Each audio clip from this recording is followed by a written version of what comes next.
encounters. The core of D&D. Encounters could be other things. Let's be honest, it's mostly combat. Come on, it's combat. But the question is always, how do you create an exciting and engaging combat? Well, ladies and gentlemen, I'm here to tell you how. As I've spent a long time thinking about how to make D&D encounters go. But first, our goals. We want to keep the players engaged, and we want the game to be fun. So we want them coming away from the game satisfied, which, my friends, is dead easy. But combat in D&D is amazingly complicated. You got stats, abilities, modifiers, range attack, short attack, distance. We'll try to cram all that in our wee heads. So I've created a short list of non-negotiables. You cannot have a D&D combat without these things. We have creatures, environment, and puzzles, and that's it. So you got creatures, kind of self-explanatory. Monsters, bandits, goblins, beasts, that stuff. The environment. Make sure the environment is a factor, right? Fighting on a bridge, fighting on the cliff face, fighting next to lava. If you make the monsters factor in the environment, that means the players are going to factor in the environment. And lastly is the puzzle.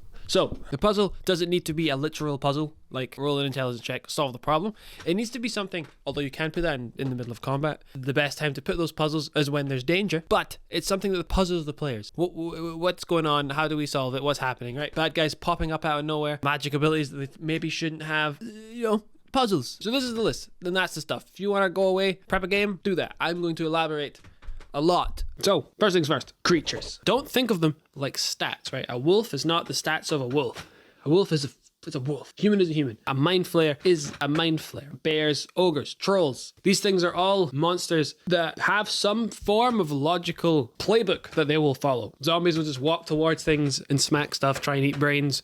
Wolves will hunt. Ogres will smash. Just a wee warning. Don't get too bogged down in the mechanical aspect of a creature. You want to get bogged down in what a creature is. Like, what does it do? How does it fight? How does it move? But it's not flavor. It is thinking of the monster as a real thing. Think about how they move and how they play and how you would make it feel like you're fighting a monster. Interesting and cool. Now, this is very vague.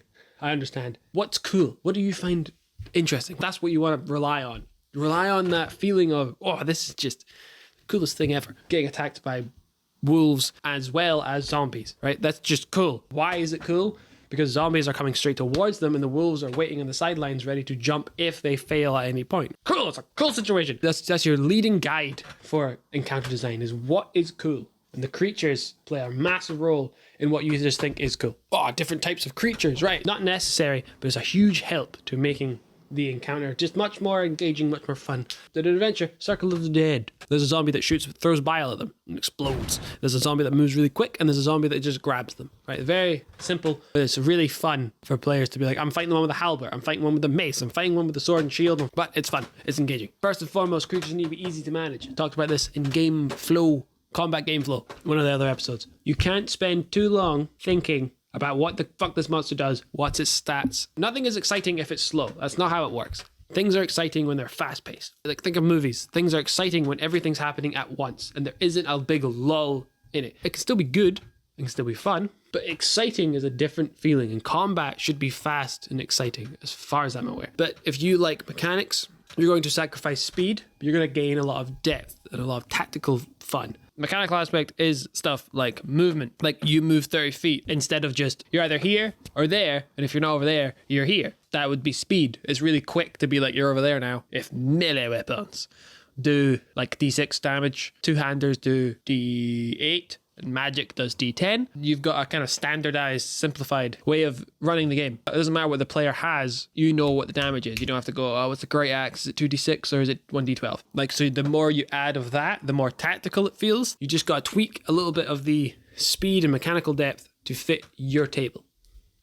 But these monsters must be relatively easy to manage. One of the balls you don't want to drop is when players are looking at you wondering what the monster is going to do to their beloved character. So you can't be like, oh crap, is it a saving throw, but then he grabs you, then you do a saving throw, or that's too much. You have to understand what the thing does. So if you make it very simple, it will help a lot. Like I said with the zombies, one throws, one grabs, and one's really fast. So how would you simplify a 5e monster? So here's a 5e zombie. Okay, so we need its AC, we're gonna need its hit points, and we're gonna need its movement. All of these strength, dex, and shit, we don't need any of those. We could just give it a +1 to all of its rolls, or a +2. Saving throw, get rid of that, don't need it. Damage immunities and condition immunities, Why?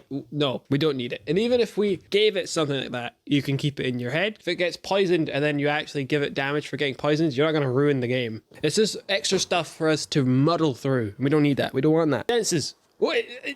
You either hear the players or you don't hear the players, depending on the player's role. Passive perception is bullshit. I don't use it, and I've been playing D&D for like 5 years, and I still don't know how it works. So you can get rid of it. It'll probably be fine. This just says they can see in the dark. Can they? Or can they not? Clutter. Get out of here. Languages. Zombies can't speak. Don't even... No point. Challenge rating is stupid anyway. XP. That's useful, so you can keep that there. Undead Fortitude. Now, I just think this whole ability is needlessly complicated. I like the idea. If it dies, it comes back up. But you could simplify this whole thing. When it's killed, roll a check. If it's above a 10, it's not killed. It's weapon attack, so slam. Well, we don't need the +3 to hit because we're giving it a +1 to all its rolls, including to hit, or a +2 to all its hit. Reach is 5 foot, duh. It's not got a weapon that's long, it's using its arms. We know it can't reach 10 foot, so we just need the 1d6 damage. We don't need any of this other stuff. Obviously, it doesn't need to just slam. It could bite, it can do everything a zombie can do. We just give it a 1d6 damage. Like, I don't get the complicatedness. So this is what our zombie would ultimately look like. Simple. Goodness me, 5e. Making it seem so much more complicated than it is. Something a little more complicated than the Medusa. We need her AC, her armor class, and her speed. These stats, get the fuck out of here. Her skills. So she looks like she basically has +5 to deception and insight and all that jazz. Just give her +5 to everything. Like, does it make sense that she has 5 strength? Absolutely not. She's got little spindly arms. It doesn't matter. She's a boss. Everything's hard. Seeing in the dark, they can or they can't. Languages. Fuck off. Challenge rating. Useless. XP. Potentially useful. Right. So, petrifying gaze. Why is there so many words? If creature looks at Medusa, you could even write, you know what a Medusa does. Don't look at it. If you look at the creature, roll a save. If I fail, half turn to stone. Fail again, turn to stone fully. Attacks, same thing. We don't need any of these things.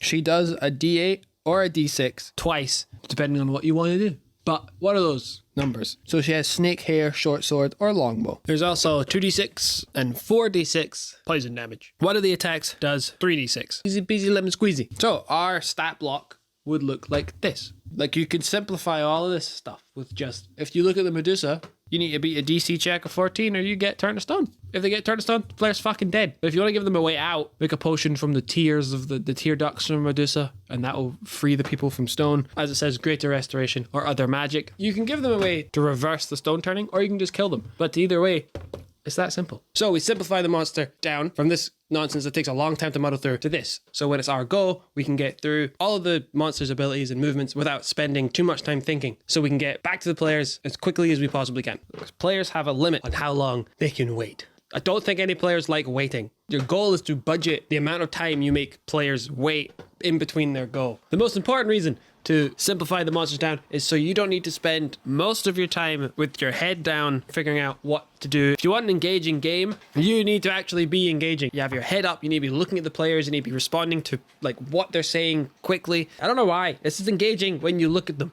It's just part of the course with this game. It's kind of up to you to be engaging if you want the game to be engaging. Can't do that if your head is down. Lastly, we're talking about damage. What damage do you give the monsters and how do you manage the damage? Damage doesn't equal challenge because it's random. You can't plan for randomness. If you're relying on the challenge of your game to be close-knit HP battles, I think you're just going to not get it most of the time. Because we don't know when we're going to hit the players. We don't know how much damage we're going to do to the players when we actually do hit them. That kind of math and probability is randomness is just a thing that we don't understand. Sometimes the challenge can come from the feeling of the encounter, which is achieved by the monsters they're fighting. A wolf grab their fucking leg, drag them to the floor, and all the wolves pounce on and start trying to pull their arms off. And then the players have to come in, kick the wolves off and grab them off the player, haul the player to their feet, and then continue fighting. When they finish that fight, they could have barely lost any health, but they're going to be like, holy fuck, that was hard. Because in the fiction, like what happened was hard fought.